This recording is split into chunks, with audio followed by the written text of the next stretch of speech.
আসসালামু আলাইকুম। দেশ ও প্রবাস থেকে যে যেখান থেকে ভিডিওটা দেখতেছেন সবাই ভালো থাকবেন, সুস্থ থাকবেন। আজকে কথা বলবো মালয়েশিয়ার আপডেট নিউজ নিয়ে।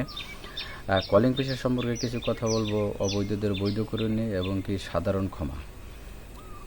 লাস্ট যেটা হলো 18,000 কর্মী আসতে পারে নাই, তাদের নিয়ে কিছু আপডেট নিউজ।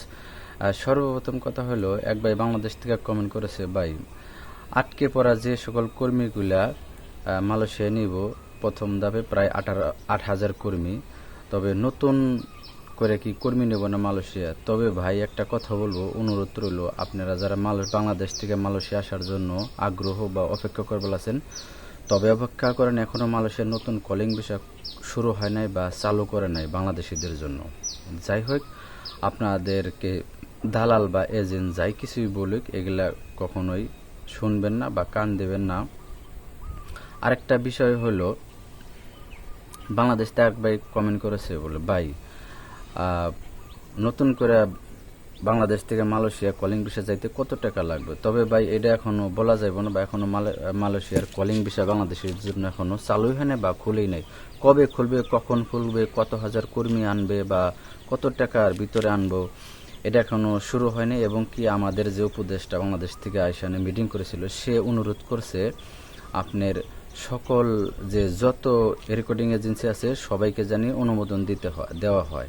তবে এই বিষয়টা জানা যাচ্ছে কিছুটা একটু মানে সিন্ডিকেটার কখনোই বাংলাদেশ থেকে ছাড়বো না, যত সরকারি পাল্টাক আর যে সরকারি আসুক। আপনি এই আসিফ নজরুলের কথায় আর কি বোঝা গেছে। যাই হোক, আমি কোনো রাজনীতি করি না, তার কথায় যা আসছে তাই কথাটাই বললাম। আরেকটা বিষয় হলো, সে জোর দিয়ে কখনোই কোনো কিছুই বলে নাই, হয়তো অনুরোধ করছে, এইগুলা জিনিসগুলা তাদের সামনে তুলে ধরছে মিটিংয়ের মধ্যে। তবে তারা যা বলছে আর কি তাই।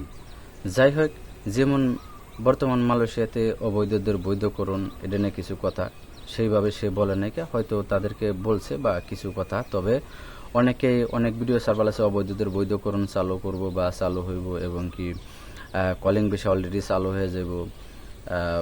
তবে সর্বপ্রথম কথা হলো ভাই, অবৈধদের বৈধকরণ বা মালয়েশিয়ার কলিং ভিসা বাংলাদেশের জন্য চালু হয় একদিনা কোনো এখনো সিদ্ধান্ত হয় নাই। অবৈধদের বৈধকরণ বা কোনো সুযোগ সুবিধা এখনো দেয়নি মালয়েশিয়ার সরকার। তবে একটা বিষয় দিয়েছে, যে 18,000 কর্মী মালয়েশিয়া আসতে পারে নাই, তার মধ্যে থেকেই আপনার প্রথম ধাপে 8,000 কর্মী, প্রায় 7,926 জন কর্মী মালয়েশিয়া প্রথম ধাপে আসতে পারবো, তো প্রায় 8,000 কর্মী। তবে এটা 100% নিশ্চিত। তবে এক ভাই বাংলাদেশে কমেন্ট করেছে, ভাই কত দিনের ভিতরে নিব। তবে এখনও তারা কোনো সময়সীমা বলে নাই, বা আপনিও কত দিনের মধ্যে যে মালয়েশিয়া তাদেরকে আনবো, এটা এখনো সময়সীমা বলে নাই বা কেউ বলতে পারবো না। তবে যাই হোক, একটা কথা বলছে, অতি দ্রুতই অল্প সময়ের মধ্যেই এই লোকগুণের মালয়েশিয়া প্রবেশ করাবো বা কাজ দেব। যাই হোক, মালয়েশিয়াতে যারা আসার জন্য আগ্রহী, অবশ্যই আপনারা মালয়েশিয়ার যে নিউজ চ্যানেলগুলো আছে এগুলা ফলো করবেন, এবং কি বাংলাদেশ থেকে যে নিউজগুলো দেয় এগুলা সম্পূর্ণই ভিত্তিহীন করে দেয়। কারণ এর আগে একটা নিউজে শিরোনামে আসছিল, মে মাস থেকে অলরেডি শুরু হয়ে যাবে মালয়েশিয়ার কলিং ভিসা, এবং কি অবৈধদের বৈধকরণও চালু করে দেব।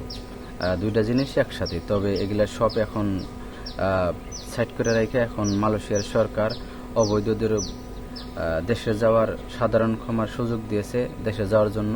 তবে যাই হোক, এটাই সত্য কথা। আরেকটা বিষয় হলো আপনার মালয়েশিয়ার যে সকল ভাইবেদের আছে, ভিসা আছে, কোম্পানির মধ্যে সুযোগ সুবিধা ভালো না বা এজেন্ট বিষয়, তাদেরকে একটা সুযোগ দিয়েছে আলহামদুলিল্লাহ। তারা কোম্পানি পরিবর্তন করে ভালো সুযোগ সুবিধা করতে পারবো। আর ভিডিওটা বেশি বেশি শেয়ার করে দিবেন সবাইকে দেখার জন্য। সবাই ভালো থাকবেন, সুস্থ থাকবেন। আল্লাহ হাফেজ।